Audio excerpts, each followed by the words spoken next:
इस लता को तो आप देखे होंगे।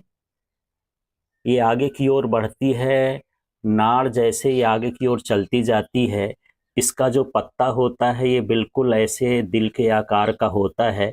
इसे कहते हैं अमृता या प्राकृतिक संजीवनी होती है। गिलोय भी इसे कहा जाता है। साथ में इसको गुडची कहा जाता है और इसे अमृतवल्ली भी कहा जाता है।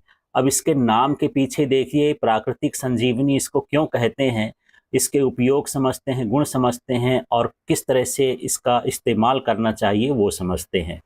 तो सबसे पहले ये समझ लें कि ये जो बेल है, लता है, ये आसानी से उग जाती है कहीं भी।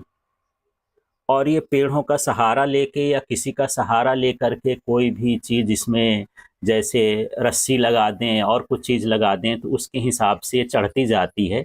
लेकिन जो बेल नीम के पेड़ों में पाई जाती है वो ज़्यादा उपयुक्त होती है, क्योंकि वो अपने अंदर नीम के गुणों को भी समाहित कर लेती है।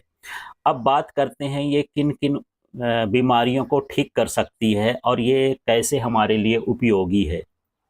तो सबसे पहले तो जो लोग बार बार हर सीजन में, हर मौसम में बीमार पड़ते हैं, जल्दी बीमारियां घेर लेती है, उनकी प्रतिरोधक क्षमता कम होती है। तो प्रतिरोधक क्षमता को बढ़ाने के लिए इसका उपयोग करना चाहिए। दूसरा, इसका उपयोग जो है, यदि आपको बहुत पुरानी बुखार है या सामान्य बुखार है तो उस बुखार को ठीक करने के लिए भी ये ज़्यादा उपयोगी है।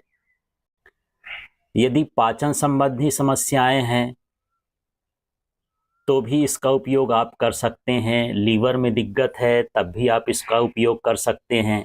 तो चलिए यहाँ पर समझें कि इसका उपयोग किस तरह से करें।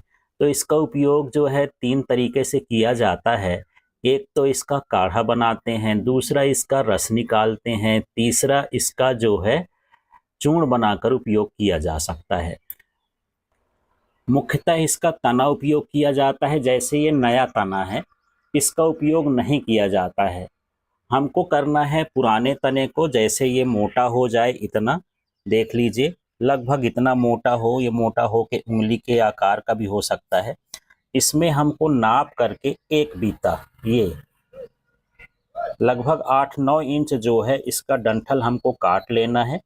काटने के बाद इसको छोटे छोटे टुकड़ों में कर लेना है। छोटे छोटे टुकड़ों में करने के बाद इसको आधा लीटर पानी में उबालने के लिए रख देना है। जब ये आधा पानी रह जाए तो इसे सुबह सुबह खाली पेट पीना है।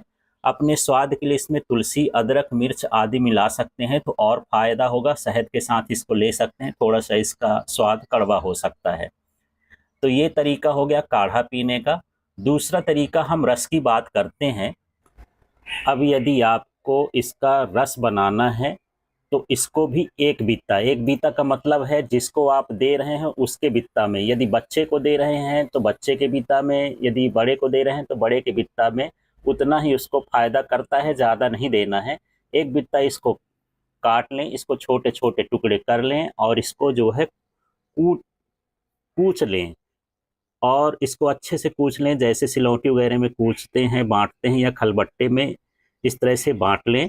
बांटने के बाद इसको एक कपड़े में बांध लें। बांधने के बाद उस कपड़े के अंदर घुमाएं। घुमाने से इसका रस निकलेगा और उस रस के 10-20 बूंदें जो हैं एक गिलास पानी में निकाल करके, यदि आपको कड़वा लगे तो शहद के साथ इसका इस्तेमाल कर सकते हैं।